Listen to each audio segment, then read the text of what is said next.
우리가 이 땅에서 그리스도인으로 산다는 것은 우리의 삶의 기본은 하나님을 믿는 믿음 안에서 감사로 채워지는 삶을 산다라는 거죠. 죄로 인해서 죽을 수밖에 없었던 그런 우리들이었습니다. 그런 우리들을 하나님께서 우리를 긍휼히 여겨주시고 그 사랑하는 아들 예수 그리스도를 우리에게 보내주셔서 천국 복음을 깨닫게 하고 또한 우리의 모든 죄를 짊어지시고 십자가에서 돌아가심으로 인하여서 우리가 오늘 이렇게 하나님 앞에 예배할 수 있고 기도할 수 있고 말씀 들을 수 있고 찬양 들을 수 있는 이 귀한 자리에 서게 하여 주셨기에 우리의 삶은, 그래서 사도 바울은 어떻게 감사하라 그럽니까? 범사에 감사하라. 그렇죠? 그리스도인으로 산다는 것은 범사에 감사하는 삶이 그리스도인의 삶이라고, 일생 감사로 채워질 수밖에 없는, 생각하면 생각할수록 우리가 하나님 앞에 빚진 자 된 심정으로, 사랑의 빚진 자라고 그렇게 이야기합니다. 사랑의 빚진 자로 그 빚을 다 탕감받은, 그런 죄의 빚을 다 탕감받은 자로서 감사하지 않을 수 없는 그런 삶이 그리스도인의 삶이다라고 그렇게 말씀합니다. 여러분, 날마다 감사하며 사시고 계시지요? 감사하며 사실 수 있길 바랍니다. 누구보다도 자신을 자기가 잘 압니다. 내 안에 감사가 메마른 그런 모습인지, 감사가 넘쳐나는 삶인지, 우리가 그리스도인으로 산다고 하면서도 감사가 메마른 그런 모습, 감사가 메마르면은 그 감사의 빈자리에 불평이 찾아오기 시작합니다. 원망이 자리 잡습니다. 욕심이, 시기심과 질투심이 남 탓하는 모습이 그 감사의 빈자리를 채워지게 만듭니다. 사단 마귀가 사용하는 그 무기들이 끊임없이 우리의 마음을 사로잡습니다. 우리가 이 땅에서 승리의 길을, 우리는 인생 여정길을 갑니다. 인생 여정길을 가는 동안 승리의 길을 가는 비결은 하나님 앞에 감사하는 삶이요, 또한 실패와 좌절과 파멸의 길로 가는 것은 불평과 원망이라는 사실을 기억하고, 우리 안에 조그마한 불평과 원망이 찾아온다 할지라도 그것을 하나님 앞에 감사로 바꿀 수 있는 자정 능력을 가지고 그렇게 기뻐하며 사는 하나님의 백성들 되시기를 주님의 이름으로 축복합니다. 이스라엘 백성들이요, 애굽에서 430년을 삽니다. 430년을 살면서 그들의 고통이 끊임없이 그들을 옥죄었습니다. 그러자 그들이 하나님 앞에 부르짖어 기도합니다. 그 고난 중에 하나님 앞에 부르짖고 또 부르짖어서 기도합니다. 기도가 무르익고 하나님의 때가 되어서 하나님께서 모세를 통하여서 이스라엘 백성들을 출애굽시켜 줍니다. 430년이라고 하는 그 오랜 세월의 고통 가운데서 해방을 얻었으니까 얼마나 기쁘고 즐겁습니까? 춤추고 노래하고 기뻐할 만큼 감사했습니다. 그런데 그들의 감사가 지속되지 못합니다. 한 달이 채 못 되어서 그들 마음 가운데 불평과 원망이 찾아오기 시작합니다. 애굽에 있을 때는 그래도 우리가 고기 가마 옆에 있었는데 이 광야에서 죽게 되었다라고 불평하고 원망하기 시작합니다. 해방의 기쁨은 온데간데 없습니다. 그리고 그 불평과 원망이 계속해서 깊어지면서 그들이 하나님에 대한 불신으로 나아갑니다. 한 달이면 약속된 가나안 땅에 들어갈 수 있는 그 축복의 길을 얼마만큼 걸립니까? 40년이라는 세월 동안 헤매이고 또 헤매이다가 광야에서 다 죽음을 당합니다. 여호수아와 갈렙만, 믿음의 모습, 긍정의 모습으로 있었던 여호수아와 갈렙만 가나안 땅을 밟습니다. 여러분, 오늘 우리 자신을 돌아볼 수 있기를 바랍니다. 하나님 앞에 구원받은 백성으로 그리스도인으로 살면서도 우리의 입술에 감사가 가득하지 않고 원망과 불평, 탓하는 모습, 교회 안에서도 교회 밖에서도 시기하고 질투하며 누군가를 공격하는 그런 내 모습이 있다면 가나안 땅을 밟지 못하고 헤매이는 이들처럼 우리의 인생이 축복의 땅으로 나아가지 못하고 그저 헤매는 인생밖에 되지 못하는 거예요. 영국의 위대한 설교가 스펄전 목사님의 유명한 설교가 있죠. 촛불을 주신 은혜를 감사하면 별빛을 주시고, 별빛을 주신 은혜를 감사하면 하나님께서 달빛을 주시고, 달빛을 주신 것을 감사하면 햇빛을 주신다. 햇빛을 주신 것을 감사하면 하나님이 햇빛도 필요 없는 가장 좋은 천국으로 인도하신다. 거기에는 하나님의 영광의 빛이 밤낮으로 비쳐 슬픔이 없고 기쁨만 있다. 여러분, 감사가 우리를 천국으로 이끌며 우리 안에 기쁨과 행복이 넘쳐나는 삶으로 이끈다는 사실을 기억하고, 어떤 형편 가운데서도 일생 하나님 앞에 감사하며 사는 성숙된 그리스도인의 모습을 잃지 않는 그런 우리 성도님들 되시기를 주님의 이름으로 축원합니다. 오늘 말씀은요, 오늘 시편 50편 14절 15절 말씀은 먼저 우리가 한평생 감사의 제사를 드려야 한다고 말씀합니다. 14절 말씀을 보면은 감사로 하나님께 제사를 드리며 이렇게 말합니다. 오늘 여기 제사를 드리며라고 하는 이 단어가 원어를 보면 희생이라고 하는 뜻이 깊이 담겨져 있습니다. 하나님 앞에 진정으로 감사하며 우리가 하나님 앞에 예배할 때에는 내 시간, 내 물질, 내 마음, 내 것 다 내려놓고 주님을 내 안에 영접하고 주님 안에서 모든 것이 이루어질 줄 믿는 믿음으로 나아가는 것이 우리의 감사의 제사라는 거죠. 사도 바울은 로마서 12장 1절 말씀에 형제들아 내가 하나님의 모든 자비하심으로 너희를 권하노니 너희 몸을 하나님이 기뻐하시는 거룩한 산 제물로 드리라. 이는 너희가 드릴 영적 예배니라. 그렇게 말합니다. 우리의 몸, 너희의 몸을 하나님이 기뻐하시는 산 제물로 드리라는 것은 우리의 삶 자체가 하나님이 기뻐하시는 예배가 되어져야 한다는 거죠. 우리의 삶이 하나님 앞에 드려지는 삶이어야 한다는 거예요. 예배 시간, 이 주일 하루 이 1시간만 하나님 앞에 드리는 시간이 아니고 이 시간 드렸기 때문에 그 나머지 시간은 나를 위해서 살 수 있도록 하나님이 내게 맞춰진 인생이 아니라 내 인생이 오늘 이 예배를 통해서 하나님 내 인생을 하나님께 맞추는 인생으로 살아가겠습니다. 결단하는 거예요. 하루하루 하나님이 원하시는 바른 삶, 하루하루 하나님이 뜻하시는 의미 있는 삶, 하루 하나님 안에서 행복한 삶, 하루를 하나님 앞에서 귀한 삶, 아름다운 삶, 위대한 삶으로 쓰임받는 내 삶이 하나님 앞에 쓰임받는 헌신된 모습, 하나님이 기뻐하시는 모습, 우리의 삶을 하나님 앞에 온전히 드리는 모습으로 살아가는 그런 우리들 되시기를 주님의 이름으로 축복합니다. 마가복음 12장에는요 예수님께서 성전 앞에 앉으셨습니다. 그리고 헌금함에 헌금 넣는 이들을 주목해서 보십니다.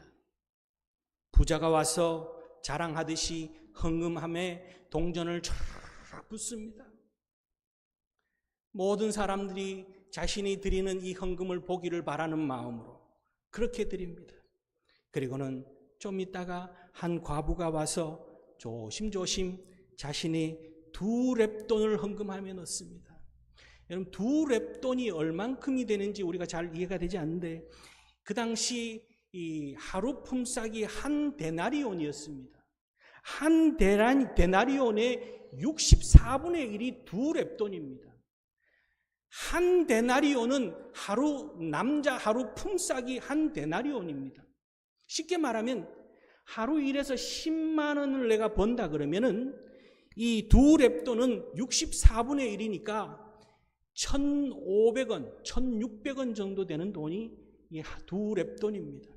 그런데 예수님께서 그 과부에 있는 2렙돈을 보시고 뭐라고 말씀하시냐면은 마가복음 12장 43절 44절 말씀에 내가 진실로 너희에게 이르노니 이 가난한 과부는 헌금하며 넣는 모든 사람보다 많이 넣었도다. 그들은 다 풍족한 중에서 넣었거니와 이 과부는 그 가난한 중에서 자기의 모든 소유 곧 생활비 전부를 넣었느니라 하시니라. 그렇게 말합니다. 하나님 앞에 우리의 희생이, 우리의 드림이 전부가 되어지는, 왜? 하나님이 다 주셨기에. 우리의 건강 하나님이 주셨습니다. 우리의 물질 하나님이 주셨습니다. 아름다운 가정, 행복한 가정 하나님이 주셨습니다. 하나님이 주셨기에 기쁨으로 하나님 앞에 드릴 줄 아는 그런 우리들. 여러분, 혹여나 내가 많이 드리면은 남들이 조금 드릴까 염려해서 많이 드리지 않는 분 계십니까? 그런 이상한 논리로 생각하시면 큰일 납니다. 많이 주셨으면은 많이 주신 대로 하나님 앞에 쓰임 받아야 돼요. 작게 주셨어도 작게 주시는 대로, 나는 작게 줬기 때문에, 나는 남들보다 작기 때문에 많은 사람들이 하겠지, 그런 생각을 가지고 계신 분 계십니까?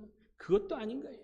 주신 대로 감사하며 오늘 이 과부가 하나님 앞에 드림으로 인하여서 예수님께서 모든 사람보다 많이 드렸다라고 하는 것처럼 하나님 앞에 정말 감사로 제사 드리는 삶, 희생의 제사, 헌신의 제사의 삶을 사는 그런 우리들 되어져서 우리의 인생이 감사로 풍족해지는, 넘치는 감사로 채워지는 그런 우리의 삶, 기쁨이 있는 삶을 사는 우리 성도님들 되시기를 주님의 이름으로 축원합니다.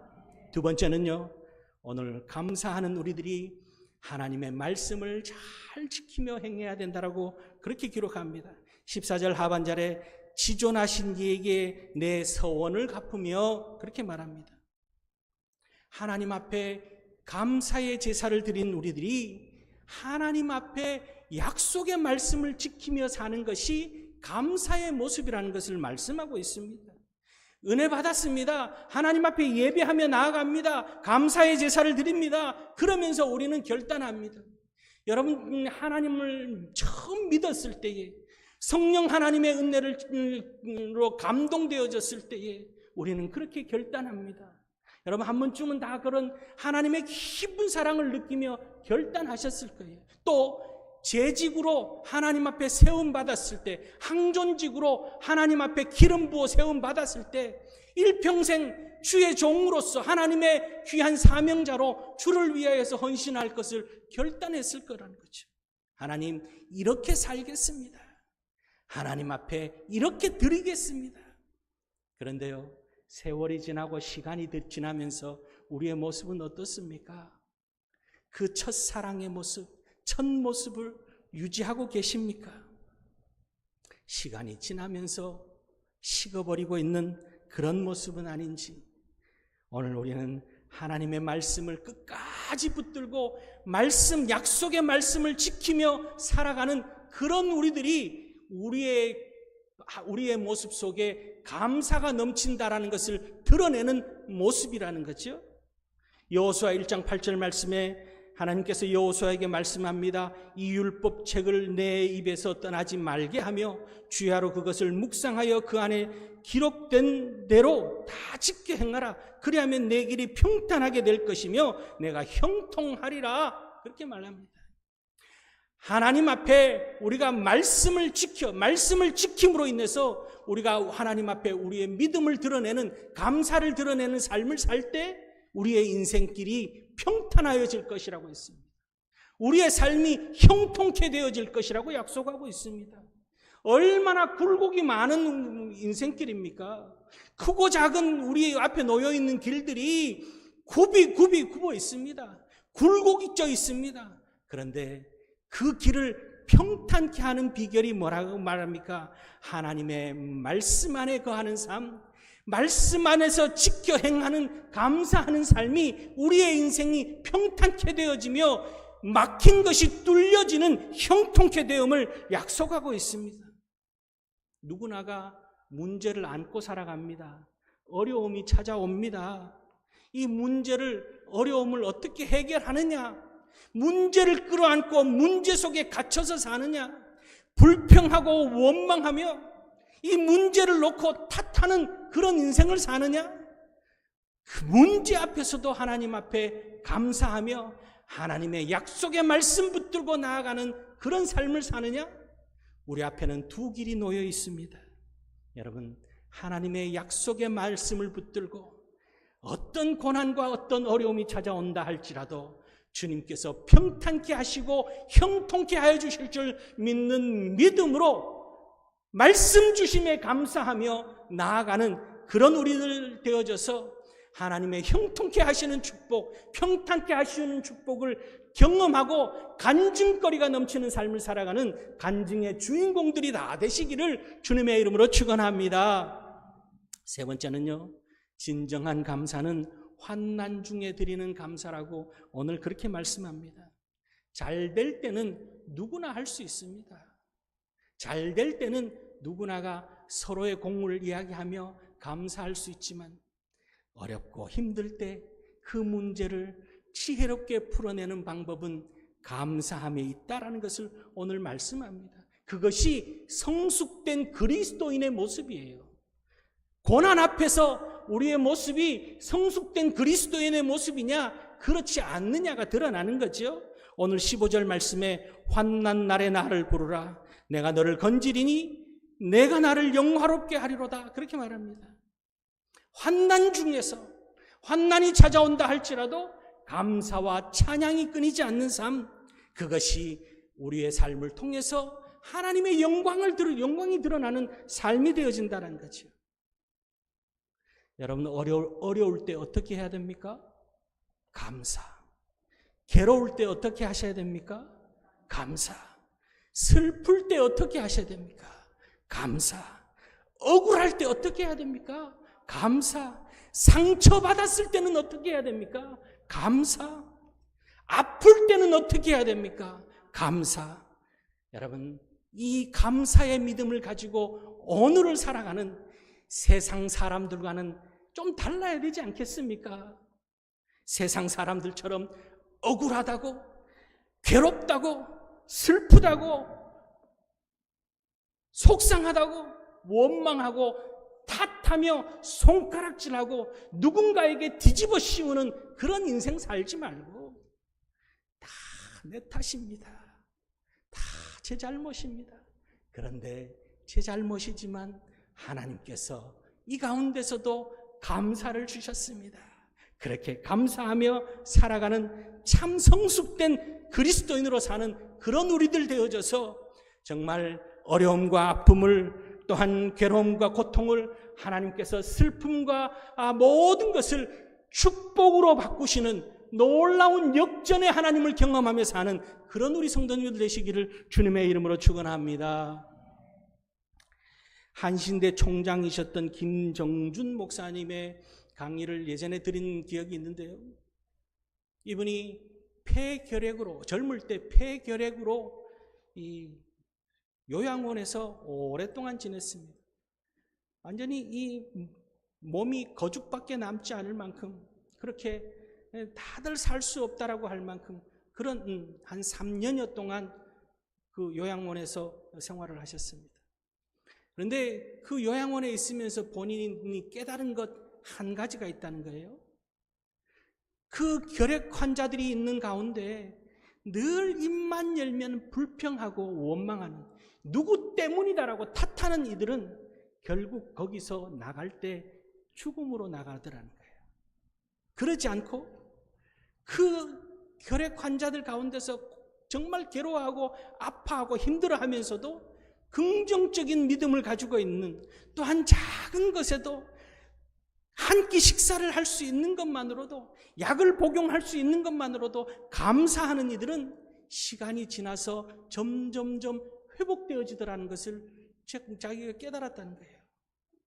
그리고부터 자신도 감사하지 않을 수 없다는 거죠. 감사가 어떤 약보다도 귀한 약이라는 것을 깨달았다는 거죠. 문제가 어떤 문제가 있다 할지라도 어떤 질병이 우리 가운데 찾아온다 할지라도 어떤 환난이 찾아온다 할지라도 감사가 모든 열쇠라는 사실을 기억하고 감사하며 살아가는 그런 우리 성도님들 되시기를 주님의 이름으로 축원합니다.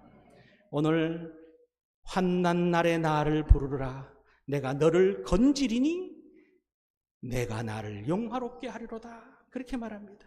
이어서 오늘 50장 23절 말씀 한번 보세요. 23절 말씀 50편 마지막 23절을 보면은 감사로 제사를 드리는 자가 나를 영화롭게 하나니 그의 행위를 옳게 하는 자에게 내가 하나님의 구원을 보이리라. 이렇게 말씀하고 있습니다. 하나님의 구원과 기적이 어디로부터 온다는 거죠? 감사로부터. 감사할 때 하나님께서 환난에서 건져주시고 슬픔과 고통과 괴로움에서 치유하여 주신다라고 오늘 약속하고 있습니다. 감사를 통해서 하나님의 영광을 드러내는 우리의 삶이 어떻다 할지라도 감사를 통해서 하나님의 영광을 드러내는 귀한 삶, 고귀한 삶을 사는 일생 감사로 채워진 하나님의 사람, 믿음의 사람 되시기를 주님의 이름으로 축원합니다. 벤자민 슈몰크라고 하는 독일 목사님이 계셨습니다. 이분이요 1618년부터 1648년까지 독일에는 30년 전쟁이 이루어집니다. 카톨릭을 중심으로 한 구교와 프로테스탄트로 대표되는 신교, 그러니까 이 구교와 신교 간의 전쟁이 벌어져서 30년 동안 전투가 벌어집니다. 지금 생각하면은 카톨릭이든 개신교든 하나님만 잘 섬기면 되는데 왜 그렇게 치열하게 싸웠는지, 그 당시 30년 동안 독일이 중심이 되어져서 전 유럽이 전투에 참가합니다. 독일 인구 가운데 800만 명이 30년 전쟁을 통해서 다 죽음을 맞이합니다. 30년 전쟁이 끝날 무렵 흑사병이 온 유럽을 덮었습니다. 이 전염병으로 인해서 독일 인구 가운데 200만 명이 또 손실을 입습니다. 그러니까 독일 인구 1600만 명 가운데 남은 인구가 600만 명밖에 되지 않을 만큼 전쟁과 질병으로 많은 사람들이 세상을 떠납니다. 이 슈몰크 목사님이 전쟁이 가장 심했던 실레이지라고 하는 곳에서 목회를 하고 있었습니다. 다 폐허가 된 곳에 운막교회를 짓고 또한 교회들이 다 무너졌기 때문에 순회하며 목회를 했습니다. 매주일 다니면서 36개 지역을 다니면서 예배를 인도하고 복음을 전하는 그런 일들을 감당했습니다. 하루는 1704년 어느 주일날 멀리 가서 예배를 인도하고 2군데 3군데 예배를 인도하고 늦은 저녁 집으로 돌아오는데 마을에 연기가 피어오릅니다. 가까이 가서 보니까 불이 난 거예요. 여러 채 집들이 불에 다 탑니다. 그래서 막 급하게 달려갔더니 이 목사님 집도 불에 다 타고 재만 남아 있습니다. 두 아들이 생각나서 잿더미를 들치고 보니까 두 아들이 서로 꼭 끌어안고 죽어 있는 거예요. 그 순간 이 슈몰크 목사님이 너무너무 가슴이 아프지만 하나님 앞에 찬송시를 지었습니다. 우리가 부르는 찬송 549장 한번 펼쳐보세요. 549장 내 주여 뜻대로 절망 가운데 주님을 찬양하기 시작했습니다. 정말 세상 사람들은 이해할 수 없지만 찬송을 통해서 하나님 앞에 자신의 심정을 드러내며 감사해야 된다라고 하는, 감사를 놓치지 않으려고 하는 그런 마음으로 찬송시를 지었습니다. 여러분, 오늘 우리의 삶 가운데 우리의 자녀들이 이런 일이 벌어졌다면 하나님 앞에 찬송이 되어지겠습니까? 감사가 되어지겠습니까? 하나님, 어떻게 이런 일이 있습니까? 하나님, 내가 지금 하나님을 위해서 이렇게 헌신하는데 어떻게 하나님 이럴 수가 있습니까? 하나님 원망하지 않겠습니까? 우리 이 찬양 한번 불러봅시다. 549장 내 주여 뜻대로 찬송하고 말씀을 맺겠습니다. 549장 내 주여 뜻대로 행하시옵소서. 온몸과 영혼을 다 주께 드리니 이 세상 고락간 주인도 하시고 날 주관하셔서 뜻대로 하소서. 예.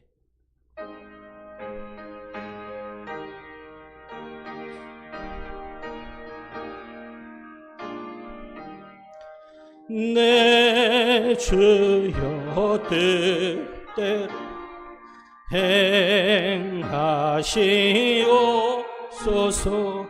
온몸 영 다 주께 드리니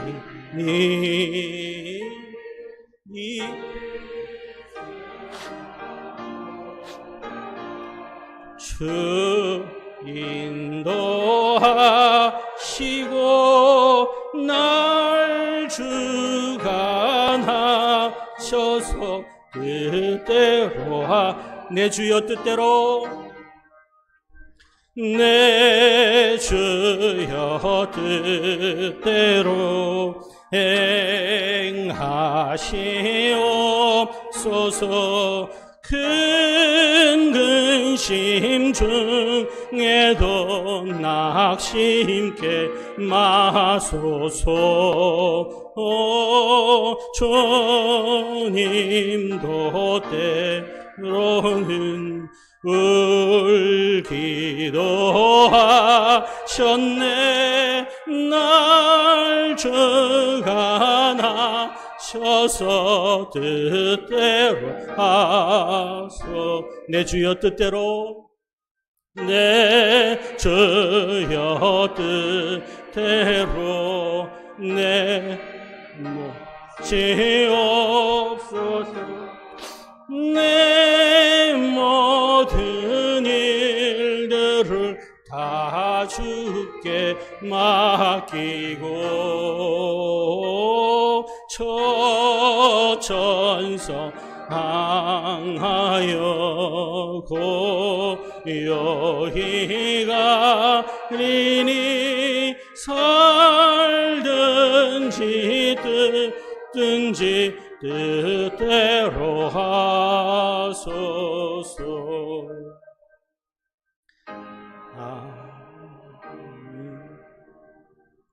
살든지 죽든지 주의 영광 위하여서 담대한 믿음으로 감사하며 그렇게 주님을 찬양하며 사시는 그런 우리 성도님들 되시기를 주님의 이름으로 축원합니다. 기도하시겠습니다.